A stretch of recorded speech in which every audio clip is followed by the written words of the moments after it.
Dust motes danced in the shafts of grey afternoon light, suspended over a sprawling Persian rug that smelled faintly of dog hair and stale ozone. Margot adjusted the heavy clipboard against her ribcage.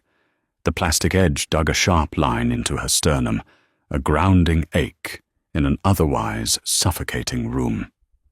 She was sweating through her silk blouse, a cheap imitation, bought on clearance, despite the aggressive, bone-deep chill of the Chicago penthouse. Lorenzo Moretti stood by the floor-to-ceiling windows. He hadn't spoken in 20 minutes. Margot clicked her pen, the sharp plastic clack echoing off the vaulted ceiling. She was an estate liquidator, a glorified vulture hired to catalogue the remnants of dead or ruined men. Usually her clients were grieving widows or impatient bankers. Today it was Lorenzo. He didn't look like the caricatures of organized crime. There were no gaudy rings, no slicked-back hair. He wore a bespoke charcoal suit that draped perfectly over a lean frame, and he smelled faintly of cold rain and cedar. But the three men standing perfectly still by the mahogany double doors, men with thick necks and dead flat eyes, told her exactly what kind of room she was standing in. The credenza, Margot said, her voice rough. She cleared her throat, hating the slight tremor in it. Mid-century. Walnut. There's a water stain on the top left corner which will drop the auction reserve by about 15%. Lorenzo didn't turn from the window. He was watching the traffic crawl along Lakeshore Drive, his hands buried in his pockets. "Note it," he said. His voice was a low rumble, devoid of inflection. Margot scribbled on the appraisal sheet. Her handwriting was jagged. She just wanted to finish this floor, collect her exorbitant hazard pay fee, and go home to her cramped apartment. She needed the money. That was the only reason she had ignored the knot of dread in her stomach when the agency handed her the Moretti file. Her phone buzzed against her hip. She ignored it, stepping toward a glass display case housing a collection of antique pocket watches. She leaned in, squinting at the maker's mark on a tarnished silver piece. The glass was smeared with fingerprints. The phone buzzed again. A long, sustained vibration. Then a pause. Then a third time. It was the emergency bypass ringtone. Margot froze. Her heart kicked against her ribs hard and fast. Only one place called with that specific urgency. The nursing care facility in Naples. "I apologize," Margot murmured, keeping her back to the room. "I need to silence this." She pulled the phone from her pocket. The cracked screen blared a familiar international number. Her thumb hovered over the red reject button. If she ignored it, they might discharge her grandmother. The facility was ruthless about missed payments and delayed authorizations. If she answered it, she was breaking the cardinal rule of her agency: never interrupt a high-tier client's time. She swiped green. She couldn't help it.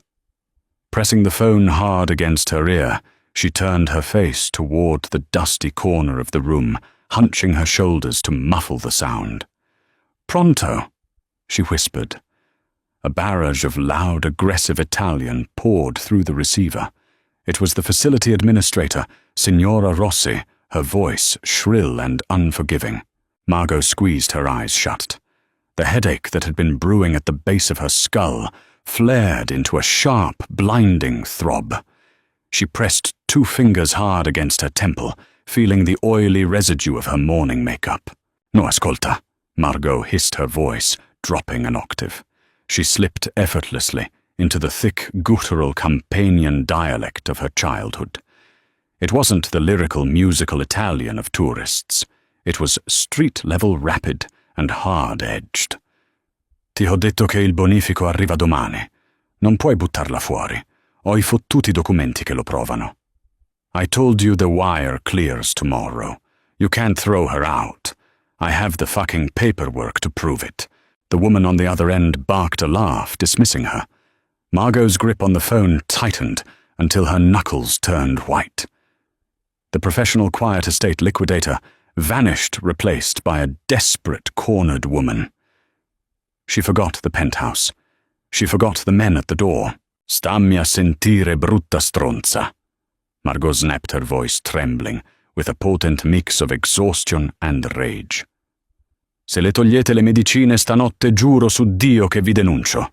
I soldi ci sono. Aspetta 24 ore. Listen to me, you ugly bitch. If you take away her medication tonight, I swear to God, I'll report you. The money is there. Wait 24 hours. A brief, tense pause followed on the line. Signora Rossi muttered a curse, agreed to wait until the morning banking hours, and hung up. Margot let out a shaky breath. The silence in the penthouse rushed back in, suddenly deafening. She slowly lowered the phone. The air in the room felt different. Heavier. When she turned around, her apology dying on her lips, she found Lorenzo Moretti staring directly at her. He was no longer looking at the city. He had turned fully away from the window. His eyes, the color of bruised earth, were locked onto her face. The bored indifference was gone, replaced by a sharp, predatory stillness. The 3 muscle-bound guards by the door had shifted their weight, their hands resting subtly nearer to their jackets, reacting to the sudden change in their boss's posture. Margot swallowed. Her mouth was completely dry. "I apologize, Mr. Moretti. A family medical emergency. It won't happen again." Lorenzo didn't blink. He looked at her mouth, then up to her eyes. The silence stretched until it felt like a physical weight pressing against Margot's chest. He didn't speak. He just watched her breathe, analyzing the flush of anger still burning on her cheeks, the way her hands were shaking as she shoved the phone back into her pocket. He had understood every single word. Minutes dragged like hours after the phone call. Margot forced herself to walk toward a pair of heavily carved mahogany bookcases, her sensible flats sinking into the plush rug. Her legs felt like lead. She kept her eyes glued to the clipboard, pretending to examine the bindings of a leather-clad encyclopedia set. But the words blurred into meaningless black lines. Every tiny sound in the room was magnified. The distant wail of an ambulance on the street below. The hum of the penthouse's massive HVAC system kicking on, and the steady rhythmic scuff of leather shoes against the floorboards as Lorenzo slowly paced the length of the room. He was tracking her. He didn't ask about the call. He didn't demand an explanation. He simply altered his orbit to keep her in his direct line of sight. When she moved to the far corner to inspect a tarnished silver tea set, he drifted to the center island. "The silver is tarnished," Margot said, her voice sounding thin and reedy in the cavernous space. She rubbed a thumb over the spout of a teapot, leaving a bright streak through the black oxidation. "But the hallmarks indicate it's 19th century buccellati. It will fetch a high price if polished." "Campagna," Lorenzo said. Margot froze. Her thumb slipped, scraping painfully against the sharp, decorative edge of the silver handle. "Excuse me," she asked, not looking up. "Your accent," Lorenzo continued, his voice, a low, gravelly baritone that vibrated in the quiet room. "It's not just Campagna, it's specific. Avellino, or the hills just outside it." Margot gripped the edge of the table. The wood felt cold and solid under her damp palms. She didn't want to engage. Survival instinct told her to remain a faceless service worker. If you gave a predator a thread, they would pull until you unraveled. "My grandparents," Margot lied, keeping her tone professionally detached. "I learned it from them." "You swore like a dock worker," Lorenzo noted. It wasn't an insult. It was a factual observation, delivered with a strange, clinical fascination. People who learn Italian from their sweet grandparents don't threaten to ruin administrators with that kind of fluency. Margot finally looked up. Lorenzo was closer than he had been a moment ago. The proximity made her skin prickle. Up close, she could see the faint, silvery scar cutting through his left eyebrow and the dark circles of chronic exhaustion beneath his eyes. He didn't look angry. He looked hungry. Not in a sexual way, but in the way a man dying of thirst looks at a glass of water. It was terrifying. "I'm very protective of my family, Mr. Moretti," she said quietly. She capped her pen the sharp click, signaling the end of her patience. "That concludes the ground floor inventory. I have everything I need to draft the preliminary estate value." Lorenzo stared at her for a long, agonizing beat. "We haven't finished the upstairs. The agency only contracted me for the main living areas today. My scheduled time was up 10 minutes ago." Margot shoved her clipboard into her worn leather tote bag. The zipper snagged on a loose thread, and she yanked it violently, nearly tearing the fabric. She was losing her composure. She just needed the elevator doors to close between them. She hoisted the bag onto her shoulder. "The preliminary report will be emailed to your attorney by Tuesday. Have a good afternoon." She didn't wait for him to dismiss her. She turned and walked toward the private elevator vestibule at the far end of the hall. Her heart hammered a frantic rhythm against her sternum. "Just keep walking. Heel toe. Don't run." The 3 men at the door watched her approach. They didn't step aside immediately. Margot slowed her pace, her jaw clenching. "Excuse me," she said to the tallest one, a man with a ruined boxer's nose. He looked over her head, waiting for a signal. From the center of the room, Lorenzo spoke. He didn't shout. He didn't even raise his voice. He spoke to the man with the ruined nose, his tone as casual as if he were ordering a coffee. "Victor, don't let her leave." Margot's breath hitched in her throat. The world tilted on its axis for a microsecond. Before she could process the command, Victor moved. He didn't draw a weapon or grab her violently. He simply stepped completely into her path, a human wall of muscle and dark wool blocking the brass elevator doors. The smell of peppermint gum and gun oil washed over her. Panic, cold and sharp as cracked ice, flooded Margot's veins. "What are you doing?" She snapped, the professional veneer shattering instantly. She took a step back, her hand flying to the strap of her bag like a shield. She looked past Victor, locking eyes with Lorenzo.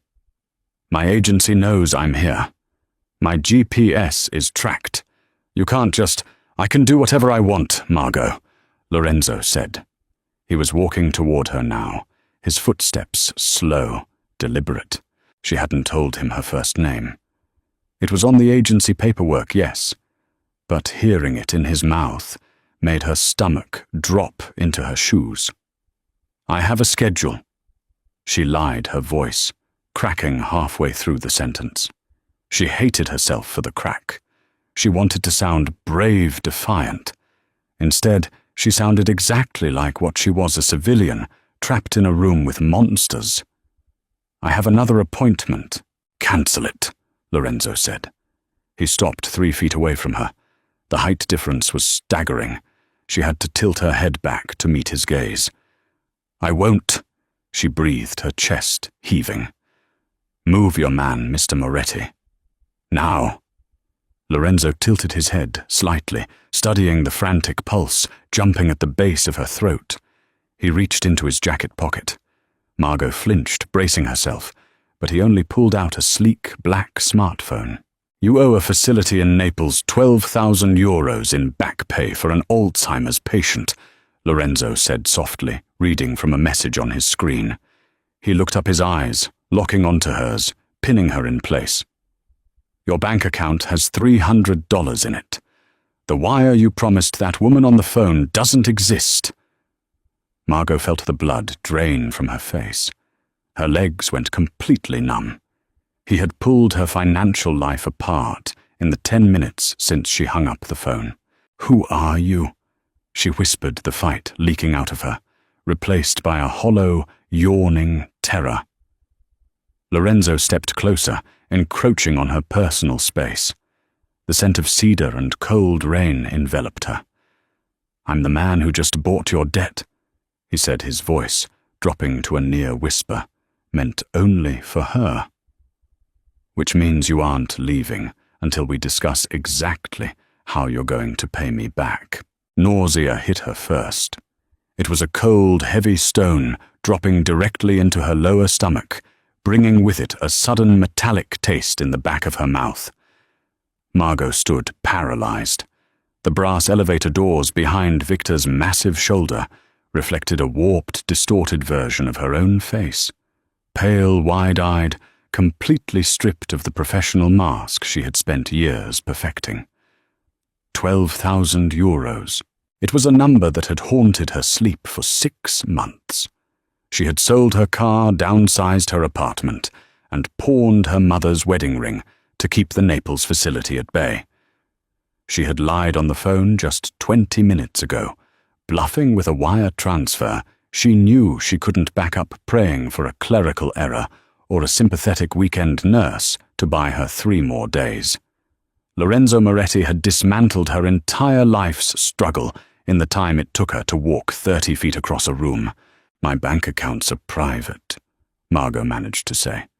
Her voice sounded detached, like it was coming from someone else standing a few feet away. She couldn't draw a full breath. The air in the penthouse felt thick, saturated with the faint, metallic scent of the street below and the sharp tang of Lorenzo's cologne. "Nothing is private," Lorenzo said. He slipped the phone back into the inner pocket of his suit jacket. The movement was smooth, practiced. He didn't look triumphant. There was no smirk, no gloating. That made it infinitely worse. He was simply stating facts, arranging the pieces on a board only he could see. "Your grandmother Rosa, room 412, advanced Alzheimer's. The facility was preparing the discharge papers while you were appraising my grandfather's pocket watches." Margot's fingers dug into the stiff leather strap of her tote bag until her nails ached. She wanted to scream. She wanted to throw the heavy bag at his face and bolt for the fire stairs. But her legs felt like they were packed with wet sand. The reality of the situation was a physical weight pressing down on her shoulders. If she ran, if she somehow made it past the men at the door, Rosa would be out on the street in a city she no longer recognized, her mind fractured and alone. "What do you want?" Margot asked. The words scraped against her dry throat. Lorenzo turned away from her, breaking the intense eye contact. He walked slowly toward a massive leather Chesterfield sofa in the center of the room. He sat down, unbuttoning his jacket with one hand, and gestured to the matching armchair opposite him. "Sit." It wasn't a request. Margot looked at Victor. The guard hadn't moved an inch. He was staring straight ahead, chewing his gum with a slow, mechanical rhythm. There was no escape. She pulled her bag tighter against her side, treating it like a shield, and forced her feet to move. Her flats made no sound on the thick Persian rug. She perched on the very edge of the armchair. The leather groaned softly under her weight. It smelled of old cigars and lemon polish.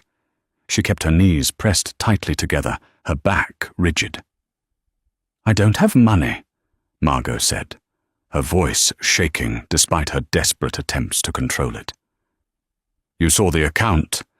If this is a robbery or some kind of extortion, you have the wrong person. I'm an appraiser.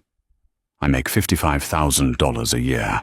Lorenzo leaned forward, resting his elbows on his knees. He clasped his hands loosely together. His knuckles were raw, the skin split and healing in jagged lines. Margot's eyes locked onto those cuts. They were violent, ugly marks on an otherwise immaculate man. "I don't want your money, Margot," he said quietly. "I have more money than God. What I don't have is someone who speaks the exact localized dialect of the Avellino Hill country. A dialect so isolated that my standard translators in New York and Chicago miss half the context, the idioms, the buried threats. Margot blinked, her brain struggling to catch up. You held me hostage for a translator gig. I retained your services, Lorenzo corrected smoothly. You threatened me. I secured your undivided attention. He watched her chest heave with ragged breaths. 2 weeks ago, my uncle died. This penthouse, the assets you're appraising, they were his. He also left behind a very specific set of handwritten ledgers and a series of recorded phone calls. The men he was dealing with operate out of Campania. They speak the way you spoke on the phone. Margot shook her head, a short, jerky movement. No, absolutely not. I appraise furniture. I deal in dead people's couches, Mr. Moretti. I don't translate mob ledgers. You do now. I will go to the police. Lorenzo let out a soft, breathy sound that might have been a laugh if it held any humor. He leaned back against the sofa, letting the shadows of the room swallow the sharp angles of his face. Go ahead. Walk out that door and find a uniform. Tell them Lorenzo Moretti forced you to sit in a chair and offered you a job. They'll take your statement. And then tomorrow morning, Rosa will be sitting on the curb outside her clinic with a trash bag full of her clothes. The fight drained out of Margot in a rush. Her shoulders slumped. A deeply buried, treacherous part of her mind, the part exhausted by months of panic attacks and overdraft fees, whispered a dark thought. He can pay for it. He can fix it. She hated herself for thinking it. She dug her fingernails into her palm to ground herself. Why me? She whispered, staring at the floorboards between his expensive shoes. There are thousands of people in this city who speak Italian. Because you didn't learn it in a classroom, Lorenzo said, his voice dropping, taking on a rougher texture. You learned it in the dirt. You learned the ugly version of it. I heard you on that phone. You understand desperation, Margot. You understand how people talk when their backs are against a wall. That's what I need to read in those ledgers. I need to know exactly how desperate these men are. Shadows began to lengthen across the Persian rug, turning the faded red wool the color of dried blood. The silence in the penthouse stretched thick and suffocating. Margot stared at the raw, split knuckles of Lorenzo's hands, her mind spinning like a car engine, trying to turn over in the dead of winter. She was trapped. The realization didn't come with fireworks or sudden tears. It settled into her bones like a deep ache. Lorenzo stood up. The sudden movement made Margot flinch, her shoulders jerking upward. He noticed his eyes narrowing fractionally, but he didn't comment. He walked over to a built-in wet bar tucked beneath a sweeping modern staircase. The clink of crystal against glass cut through the quiet room. He poured an amber liquid from a heavy decanter, the sound crisp and sharp. Do you want one? He asked, not turning around. No, Margot said. Her voice was flat. I want to leave. He walked back and set a glass of water on the low table between them. Condensation beaded on the outside of the glass, pooling on the dark wood. He took a slow sip from his own tumbler of whiskey. The debt is cleared, Lorenzo said. Margot stopped breathing. She stared at him, uncomprehending. I wired the 12,000 euros to the facility 10 minutes ago. Lorenzo continued, his tone conversational, as if they were discussing the weather. The administrator, Signora Rossi, it was very accommodating once the funds hit their escrow account. Rosa is secure for the next year, paid in full. A violent cocktail of emotion erupted in Margot's chest. Relief so intense it made her dizzy, crashed into a wall of absolute terror. He had paid it. Her grandmother was safe. The crushing weight that had been drowning her for half a year vanished in an instant, only to be replaced by a new, infinitely more dangerous chain wrapped tight around her neck. "You can't do that," she choked out. Tears sprang to her eyes, hot and unbidden. She swiped at them furiously with the back of her hand, hating the show of weakness. "You didn't have my permission." "I didn't need it," Lorenzo said. He set his glass down. "You were lying to them. You had no way to pay it. I solved a problem for you. Now you are going to solve a problem for me." "I didn't ask for your help," Margot's voice cracked, rising in pitch. The facade broke entirely. She stood up, her legs trembling so badly she had to brace her hand against the armrest. "You bought me. You bought me like one of your grandfather's stupid pocket watches." Lorenzo didn't move. He absorbed her anger with infuriating stillness. He looked up at her, his dark eyes tracking the frantic pulse at her throat. "I bought your time," he corrected softly. 50 hours. That's all I need. You will sit in my office, you will listen to the tapes, and you will translate the ledgers. You will tell me exactly what these men are planning, using the context only someone from your specific background understands. And if I refuse, Margot demanded, her chest heaving, if I walk out right now, you won't. You don't know me. Lorenzo leaned forward, resting his forearms on his knees. The distance between them vanished, the sheer physical presence of him overwhelming the space. "I know that a woman who screams at a clinic administrator in street gutter Italian to protect a sick old lady isn't going to throw away a year of paid medical care out of pride. You love her more than you value your own comfort. I respect that. It makes you reliable." Margot closed her eyes. A single tear slipped free, cutting a hot path down her cheek. He was right. That was the most sickening part of it all. He had found her one singular vulnerability, and he had wrapped his hands around it with surgical precision. She opened her eyes, focusing on the glass of water. Her mouth was painfully dry. She reached out with a trembling hand and picked it up, taking a small, desperate sip. The water was ice-cold, shocking her system. "I don't know anything about your world," Margot said, her voice dropping to a defeated whisper. She stared at the water in the glass, watching her own hands shake. "I appraise wood and silver. If I mistranslate something, if I get it wrong—" "You won't get it wrong," Lorenzo said, "because you know the stakes." He stood up, towering over her. He reached into his pocket and pulled out a heavy brass key, tossing it onto the table beside her half-empty water glass. It landed with a dull thud. "That's for the private elevator," Lorenzo said. "You'll be here tomorrow at 8 in the morning. My driver will pick you up from your apartment in Logan Square. Don't make him wait in the cold." Margot stared at the key. It looked like a trap resting on the mahogany surface. "My agency has already been informed that you were requested for a long-term exclusive inventory project. Your boss was thrilled. The retainer I paid them ensures they won't ask any questions." Lorenzo adjusted the cuffs of his suit.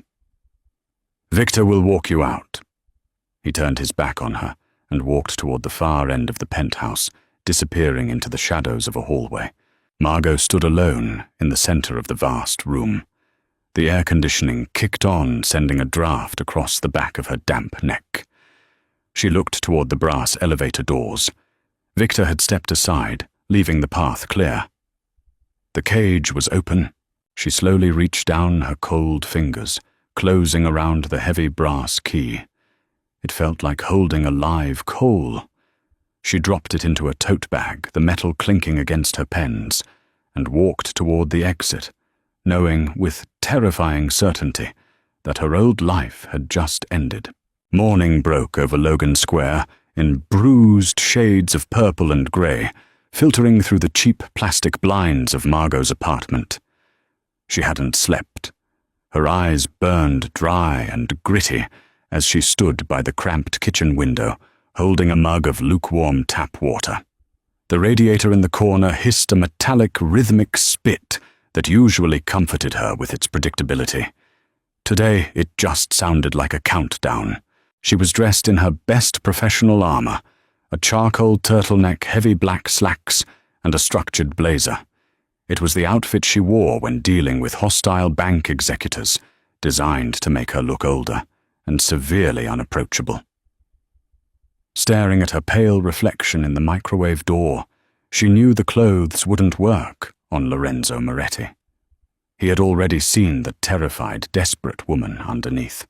At precisely 7:45, a sleek, black Lincoln Navigator pulled to the curb below. It didn't honk. It simply sat there, a heavy, idling beast, exhaling white exhaust into the freezing Chicago air.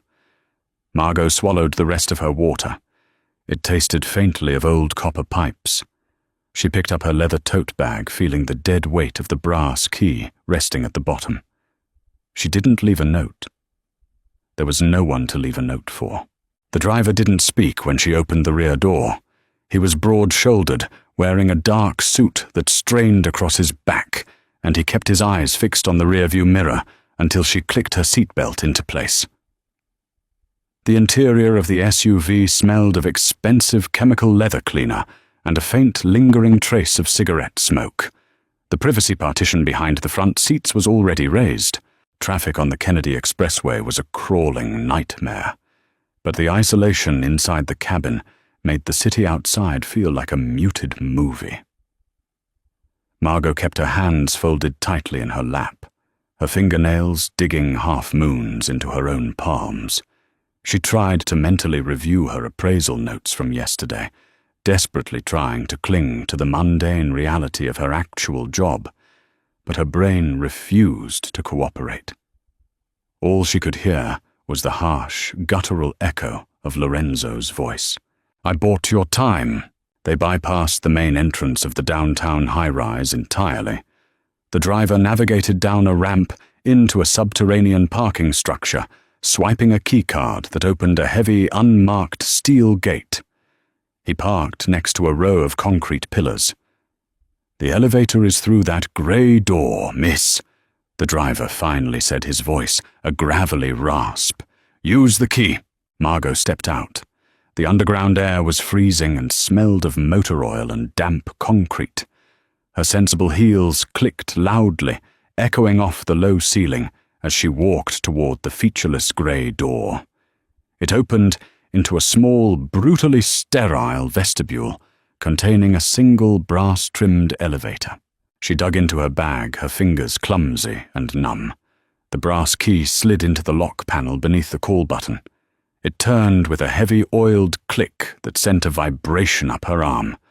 The doors parted immediately. There were no buttons inside the car. The moment she stepped in, the doors sealed shut, and the elevator began to rise. It moved with terrifying speed, dropping her stomach, yet perfectly smooth. When the doors opened again, she wasn't in the airy, sunlit penthouse from yesterday. This floor was a fortress. The walls were clad in dark, sound-absorbing acoustic panels. The floor was polished concrete, poured and sealed to a mirror finish. Fluorescent lights humming with a low, barely perceptible frequency cast a harsh, clinical glow over banks of computer servers encased in glass down the left hallway. To the right, a set of heavy, frosted glass doors stood partially open. Margot walked toward them, her pulse hammering in her throat. Lorenzo was waiting inside. The room was a massive office, stripped of any personal touches. No photos, no art, just a sprawling black glass desk, multiple encrypted monitors, and a wall of whiteboards covered in sharp, jagged handwriting. He was standing by an espresso machine in the corner, holding a small ceramic cup. He wore dark trousers and a crisp white shirt, the sleeves rolled up to his forearms, exposing the thick cords of muscle and the faded edge of a dark tattoo snaking up his left wrist. He looked up as she crossed the threshold. "You're exactly on time," Lorenzo noted. He didn't smile. He set the cup down. "I appreciate punctuality. I didn't have much of a choice," Margot replied. Her voice was steady, a small victory that cost her an immense amount of internal effort. Lorenzo's dark eyes swept over her, taking in the severe turtleneck and the rigid set of her shoulders. He walked to the center desk and tapped his knuckles against a stack of worn, leather-bound notebooks. Next to them sat a high-end digital audio interface and a pair of heavy studio-grade headphones. "My Uncle Carlo ran the import logistics for our family for 40 years. Lorenzo said, his tone entirely strictly business. He wasn't posturing. He was delivering a briefing. 3 years ago, he started negotiating independent contracts with a Camorra faction operating out of the hills near Avellino. He thought he was building a private retirement fund. Instead, they bled him dry, cornered his supply lines. And then 2 weeks ago, they put a bullet in his chest outside a restaurant in Cicero." Margot felt a cold sweat break out along her hairline. The bluntness of the murder delivered so casually stripped away the last delusion that this was just a high-stakes corporate gig. She was standing in the middle of a war room. "I don't need to know this," Margot whispered, taking a step back. "Please, I'll translate the words. Don't tell me the rest. You need context to translate accurately." Lorenzo countered smoothly, his gaze pinning her in place. "These men don't speak plainly. They use code. They use regional slang to obscure shipments, money drops, and hits. My standard translators gave me 50 pages of transcripts about olive oil shipments and construction delays. I know it's garbage. You're going to listen to the audio files, read Carlo's ledgers, and tell me what they are actually saying." He pulled out a heavy leather chair behind the desk. "Sit down, Margot. Put the headphones on. Your 50 hours starts now." Static crackled through the heavy noise-cancelling headphones, a harsh electric hiss that made Margot flinch. She adjusted the padded band over her ears, her fingers trembling slightly. The black glass desk beneath her forearms was freezing, seeping a deep chill right through the wool of her blazer. Lorenzo sat directly across from her. He had pulled up a secondary chair, leaning back, with his ankle crossed over his knee. He wasn't looking at the screens. He was watching her. The intensity of his focus felt like a physical weight pressing against the side of her face. Margot clicked the spacebar on the keyboard. The first audio file began to play. It was a recording from a wiretap or a bugged room. The sound quality was muffled, layered with background noise. She heard the clinking of cheap glassware, the scrape of a wooden chair against a tile floor, and the distant rhythmic hum of a Vespa engine. And then the voices started. Margot's breath hitched. The dialect hit her like a physical blow to the chest. It was the exact harsh cadence of the men who used to smoke outside the butcher shop in her grandmother's village. It wasn't the romanticized melodic Italian of cinema. It was thick, swallowed vowels and clipped consonants spat out with aggressive, casual cruelty. It smelled in her memory of stale beer, cured pork and damp earth. "L'olio è rancido," a raspy voice complained on the tape. "The oil is rancid. Digli a quel vecchio bastardo che se non manda il nuovo carico bruciamo il frantoio. Tell that old bastard if he doesn't send the new shipment, we'll burn the olive press." Margot paused to the audio. She looked down at the printed transcript Lorenzo's previous team had provided. It read exactly as the words translated literally, a complaint about spoiled agricultural products and a threat to destroy a farming facility. She slowly reached for a red pen.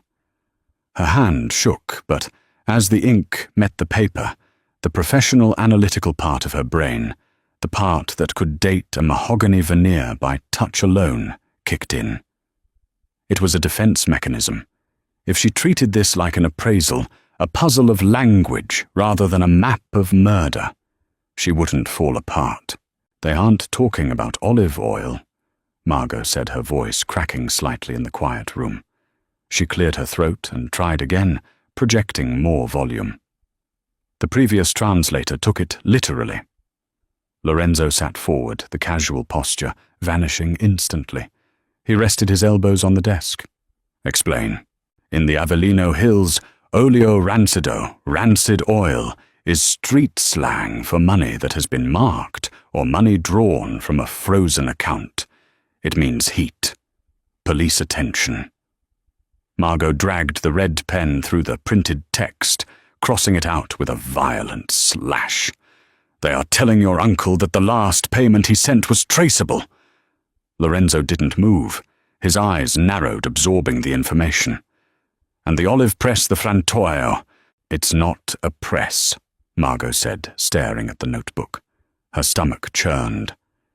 "In this specific context, it means the source, the bank, or the person authorizing the transfers." She looked up, meeting his bruised earth eyes. "They weren't threatening a farm, Mr. Moretti. They were telling your uncle that if he didn't send clean, untraceable cash, they were going to come to Chicago and kill whoever was running his books." Silence stretched between them, thick and electric. Lorenzo looked at the red ink bleeding into the cheap paper of the transcript. He exhaled slowly, a long, measured breath through his nose. He didn't look surprised. He looked validated. The dangerous, simmering tension in the room shifted. It was no longer just a predator and his captive. It was a predator realizing his captive had extremely sharp teeth. "Play the next section." Lorenzo ordered, his voice dropping an octave, practically a rumble in his chest. Margot pressed the spacebar. For the next 3 hours they didn't stop. The work was grueling. Margot listened to the tapes, cross-referencing the dates with Carlo's handwritten ledgers. She lived entirely inside the headphones, decoding a terrifying world of extortion, bribery, and violence, wrapped in the mundane vocabulary of plumbing repairs, stray dogs, and weather patterns. "I can't randagi hano fame," the raspy voice said on tape 3.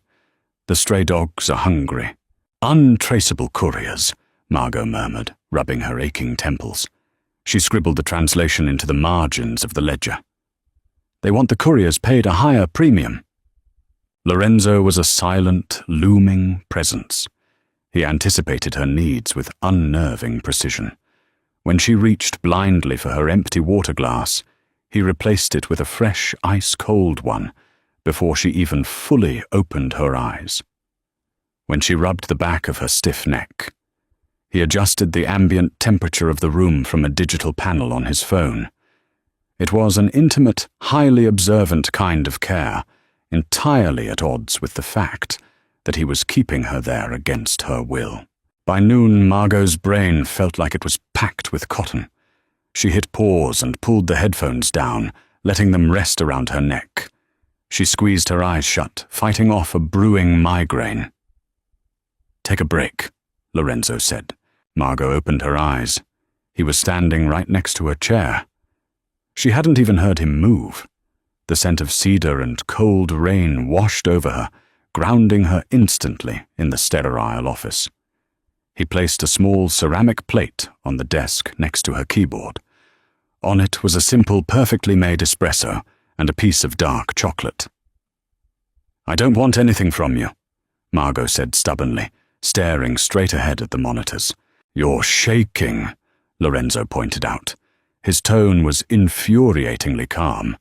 "Your blood sugar is crashing. You can hate me, Margot, but you can't translate if you pass out. Drink the coffee." She looked at his hands. The knuckles were still raw and split.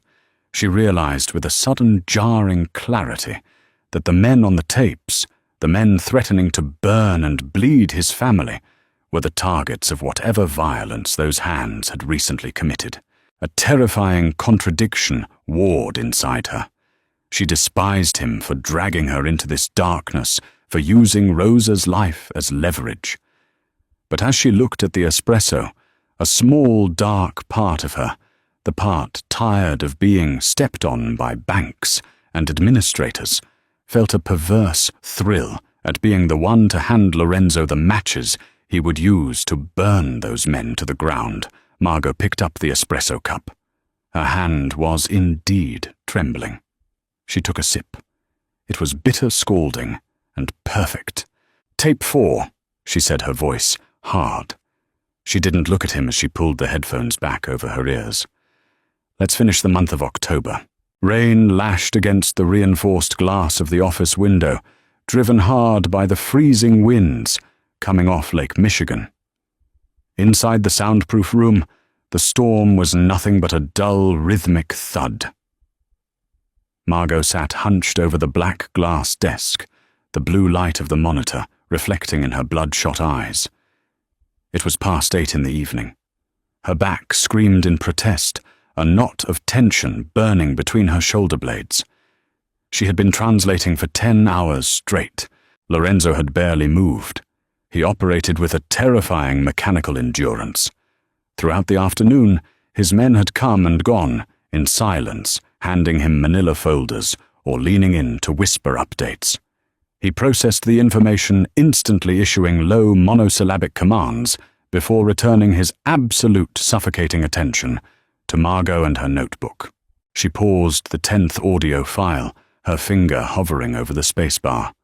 The silence in her headphones felt heavy, ringing slightly from the awful audio compression of the wiretaps. "Something is wrong with this one," Margot said. Her voice was raspy, stripped of its usual professional polish. Lorenzo set down the pen he had been turning between his scarred fingers. He leaned forward, the leather of his chair creaking. "Wrong how the audio quality?" "No, the voices." Margot pulled one side of the headphones off her ear, needing to hear the reality of the room to ground herself. "The primary speaker is the same man from the October recordings, the one from Campania. But the second voice, he's speaking Italian, but the cadence is completely wrong. He's translating American idioms directly into the dialect. It sounds rehearsed." Lorenzo's expression didn't change, but his stillness deepened. It was the absolute stillness of a snake preparing to strike. "Play it on the speakers." Margot unplugged the audio jack. She hit the spacebar. The harsh, static-laced recording filled the sterile office. 2 men were talking over the clatter of what sounded like a busy kitchen. The Campanian man was speaking rapidly, complaining about a delayed shipment of farina flour. Margot had already decoded that farina meant uncut product, likely cocaine. Then the second voice spoke. "Il ponte è chiuso." The man said, his accent clumsy, rounding the vowels too much. "The bridge is closed." "Il vecchio non si muove stanotte." "The old man isn't moving tonight." Margot hit the spacebar, killing the audio. "He just told the men in Italy your uncle's location." Lorenzo stared at the black speakers. "Translate the exact phrasing." "He said the bridge is closed." "In normal Italian it means literally a closed bridge," Margot explained, rubbing her tired eyes. "But he used it as an excuse for why your uncle, the old man, wasn't traveling. It's an American concept shoved into an Italian sentence. He was telling them your uncle was isolated, trapped, and he gave them the timeline. Stanotte. Tonight." "Check the timestamp of the recording."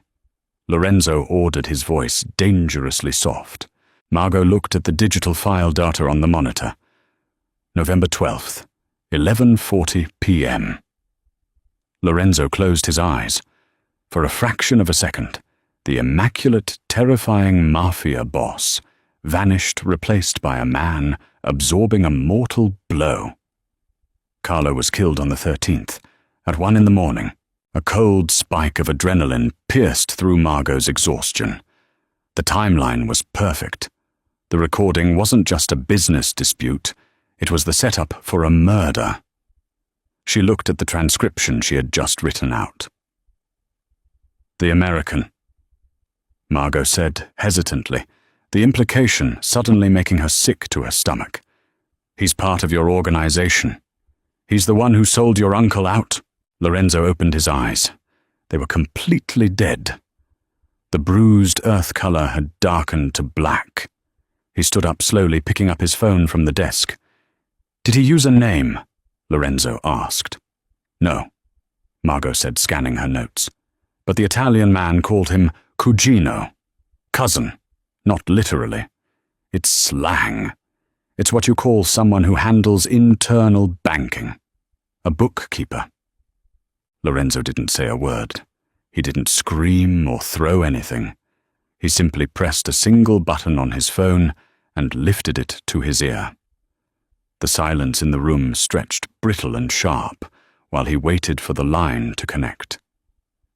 Margot watched him, her heart thudding painfully against her ribs. She was sitting in the epicenter of a violent earthquake, yet she felt bizarrely untouched by the debris. She had handed him the knife, and now she was watching him decide where to plunge it. Victor, Lorenzo said into the phone. The gravelly rumble of his voice lacked any inflection. Find Peter. Take him to the warehouse on Ogden. Empty his pockets. I'll be there in an hour. He ended the call and slipped the phone into his pocket. He looked at Margot. She was clutching the red pen so tightly it was biting into her palm.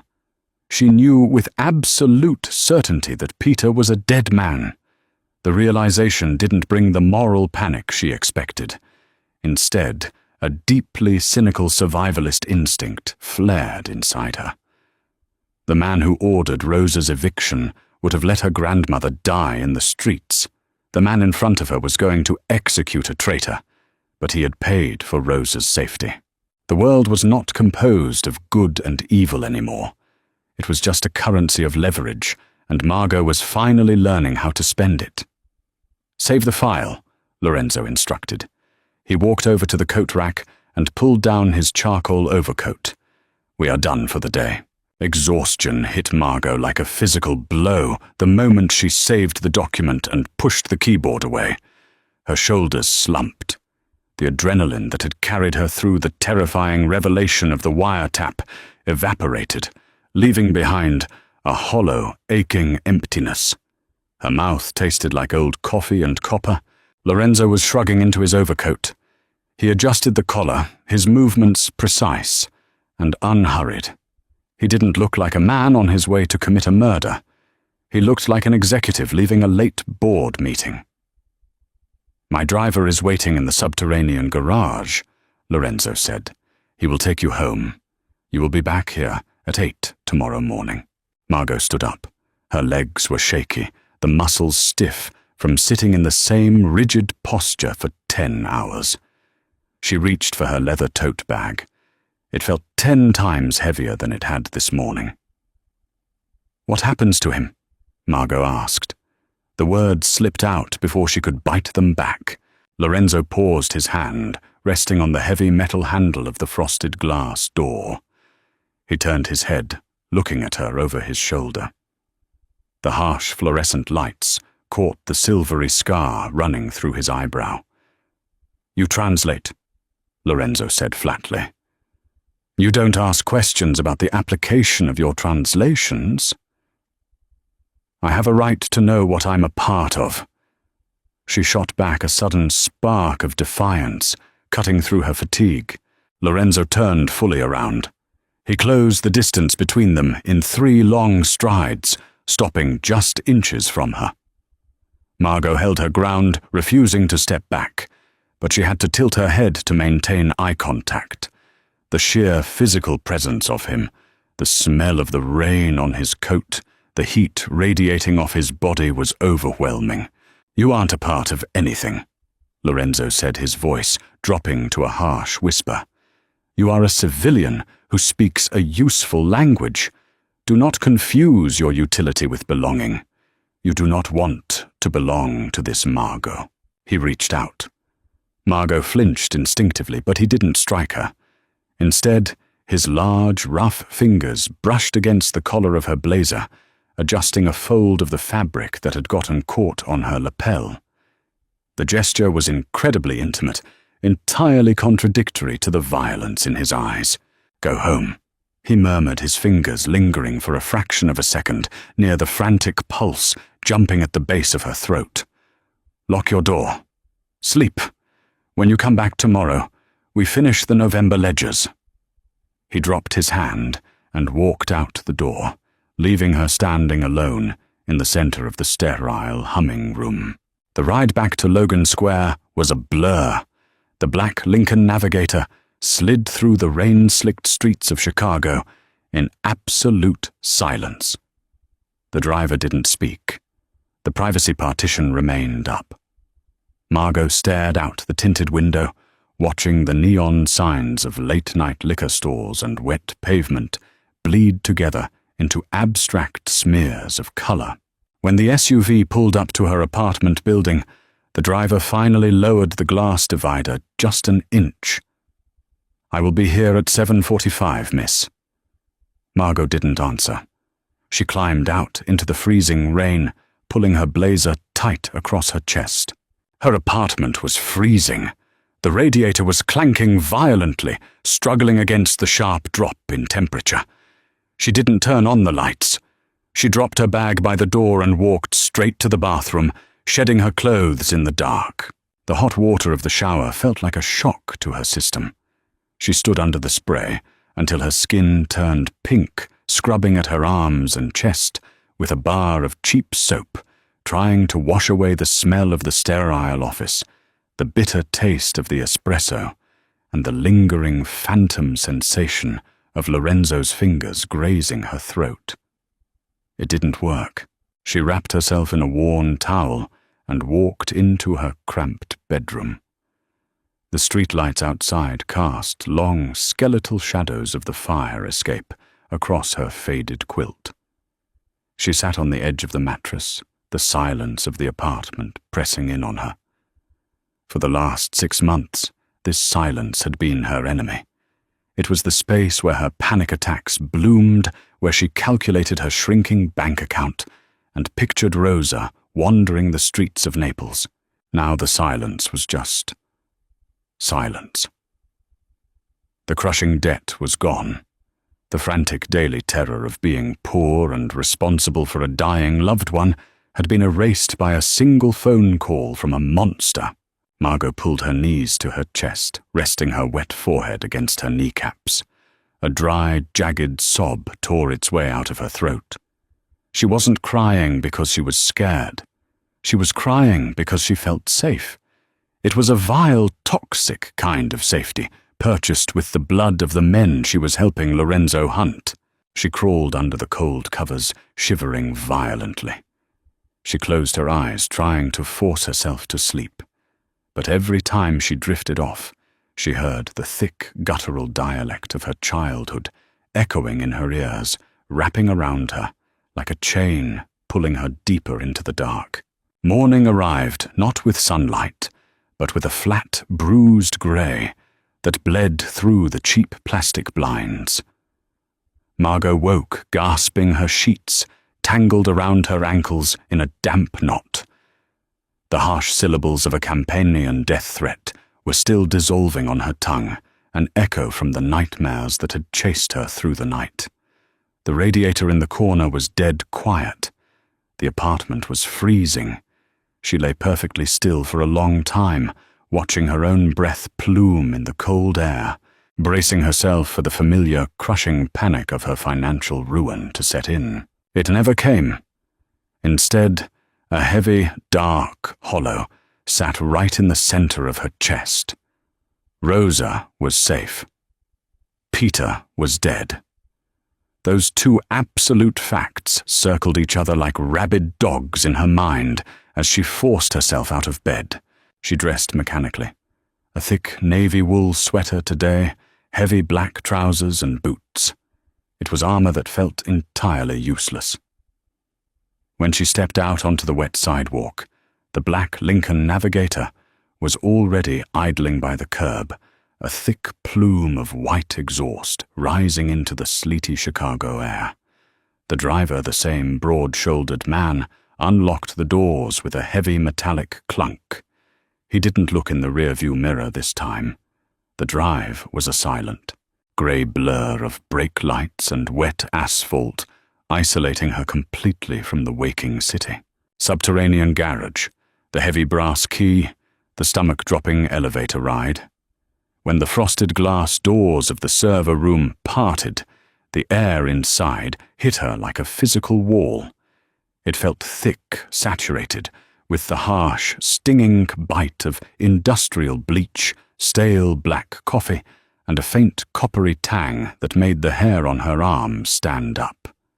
Lorenzo was not sitting at the black glass desk. He was standing by the floor-to-ceiling window, staring out at the storm battering the city skyline. He looked ruined.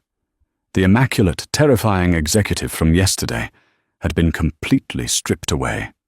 He wore the same dark trousers, but his crisp white dress shirt was untucked, the top 3 buttons torn open to expose a bruised, discolored patch of skin near his collarbone. His sleeves were rolled up tightly past his elbows.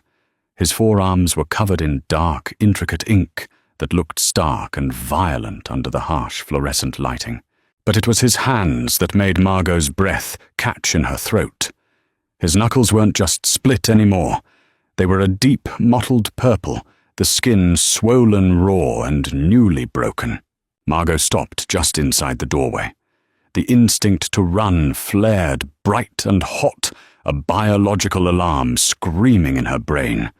She could smell the violence on him from across the room. It wasn't a metaphor. It was real, tangible, and terrifying. "You're early," Lorenzo rasped. His voice was scraped raw, sounding like dragged gravel. He didn't turn around. "Traffic was light," Margot replied.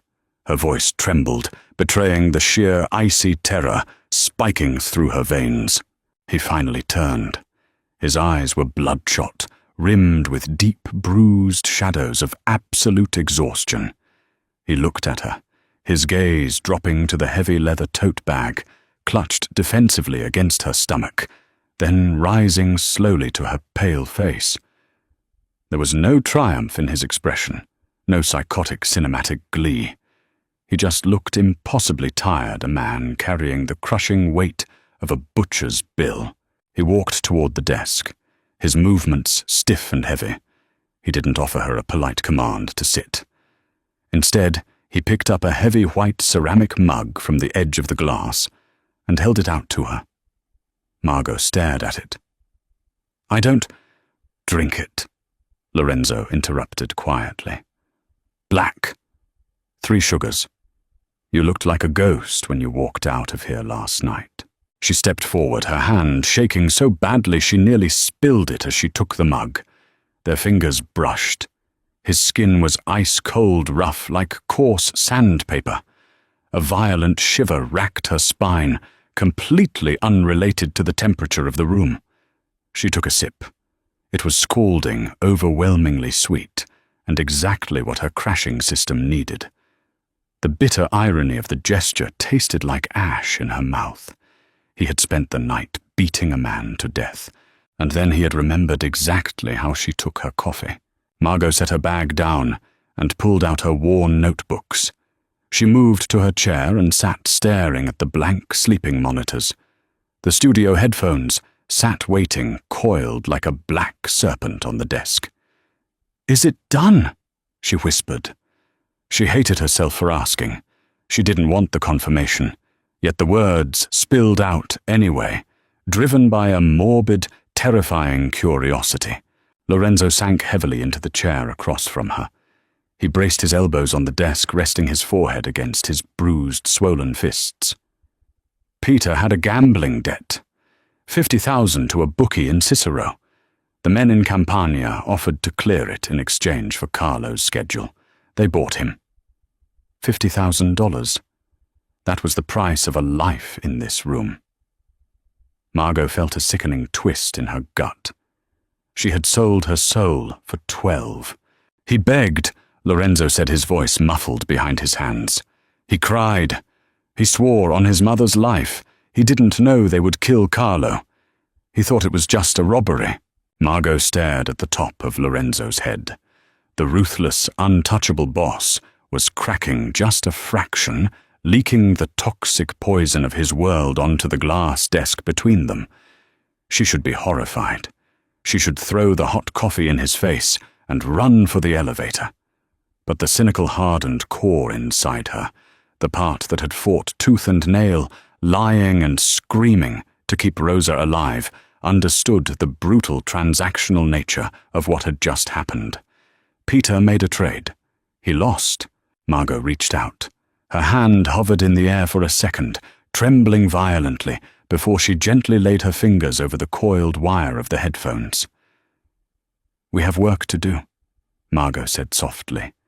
Her voice was steady now, the tremor completely gone, replaced by a cold, frightening calm. Lorenzo slowly raised his head. His dark eyes locked onto hers, searching her face for the revulsion, the moral panic, the desperate tears he expected. He didn't find them. Instead, he found a woman who had finally stopped pretending she didn't belong in the dark. He reached out his bruised, battered knuckles, grazing the back of her hand as he tapped the keyboard, waking the monitors. The harsh blue light bathed them both in the same cold, unforgiving glow. November 13th. Lorenzo murmured, his eyes never leaving hers. "Let's find the men who paid him."